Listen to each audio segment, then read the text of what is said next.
कि सबसे पहले तो हाल ही में जो केंद्र सरकार ने 3 अध्यादेश जारी करे हैं, मैं समझता हूँ बहुत बड़ा धोखा किया है इस देश के किसानों के साथ। ऐसी क्या जल्दबाजी थी कि बिना संसद में चर्चा किए, बिना राज्य सरकारों से चर्चा किए, बिना किसानों से चर्चा किए इस प्रकार से थोपा गया है, जहाँ पर एमएसपी को ख़त्म करने का काम कर रहे हैं, मंडियों को बंद करने का काम कर रहे हैं।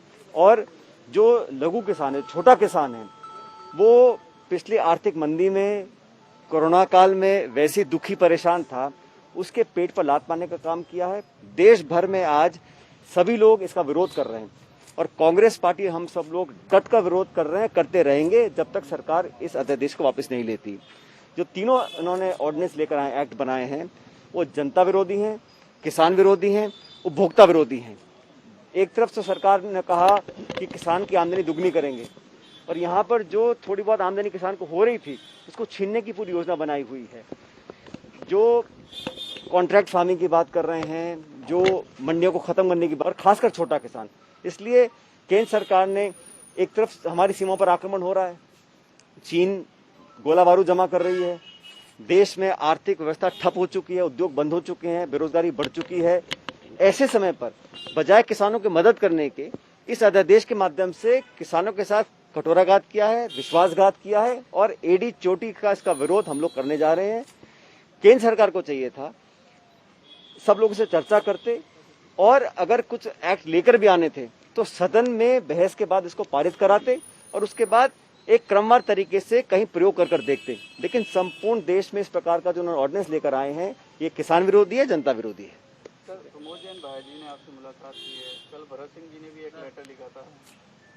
आपको लगता नहीं है सर कांग्रेस में चीजें अभी कुछ ठीक होती नहीं दिख रही है? जो कांग्रेस के अंदर मैं बार बार कहता आया हूं और फिर कह रहा हूं आप लोगों को, हमारे जो पत्रकार साथी भी हैं, कभी कभी आप इसका गुट उसका गुट न जाने किस पैमाने पर आप लोग बताते हैं। हम सब लोग एक ही गुट के हैं, उसका नाम है सोनिया गांधी गुट और राहुल गांधी गुट, और हम सब ने मिलकर पार्टी को मजबूत करने का काम पहले भी किया है और आज भी कर रहे हैं। हम इतना ही चाहते हैं कि संगठन और सरकार मिलकर करे।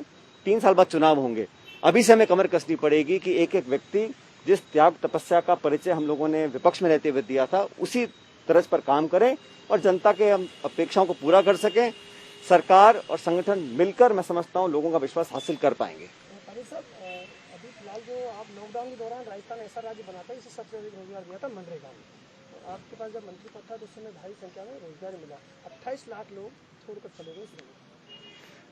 मैं समझता हूँ कहना गलत है कि विभाग किसके पास था नहीं था, इस वजह से आंकड़े कम हुए, लेकिन जब पीक पे था तब सारे जो प्रवासी श्रमिक थे वापस राजस्थान में आए थे। हम लोगों ने अलग प्रावधान कर हिंदुस्तान में नंबर 1 राज्य राजस्थान बना था। इस बात का हम सबको फक्र होना चाहिए कि गरीबों के हाथ में हमने काम दिया, उनकी जेब में पैसा पहुंचा।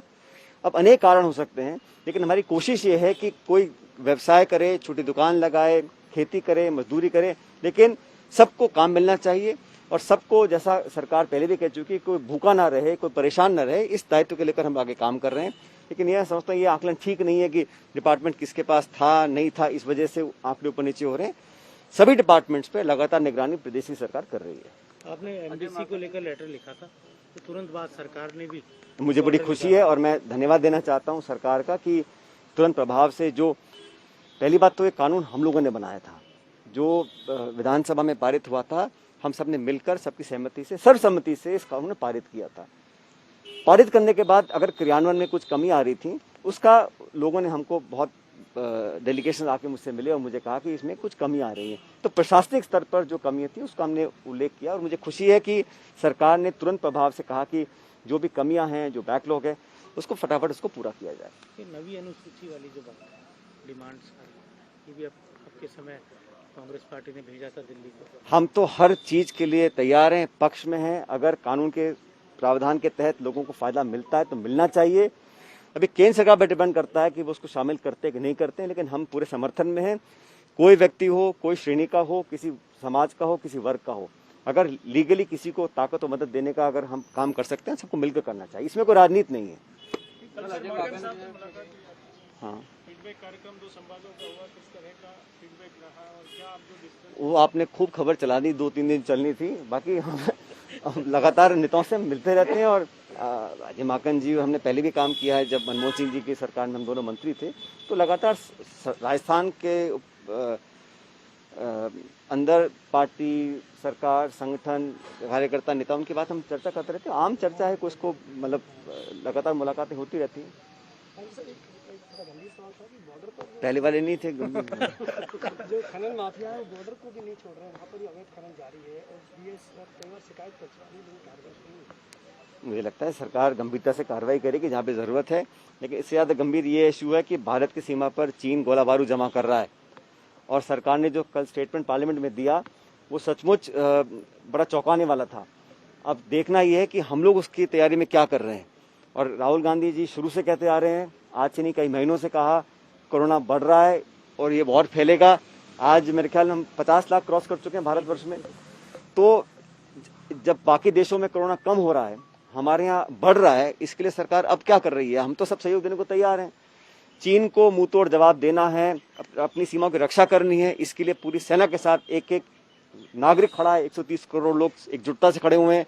लेकिन केंद्र सरकार स्पष्ट तो करे, ना तो पार्लियामेंट के अंदर, ना पार्लियामेंट के बाहर, ना प्रधानमंत्री महोदय, ना रक्षा मंत्री महोदय लोगों को विश्वास में लेकर काम कर रहे हैं। एक ऑल पार्टी मीटिंग बुलानी चाहिए, बताना चाहिए कि तथ्यात्मक स्थिति ये है, ये हमारी कार्य योजना है, इसको हम काम करेंगे।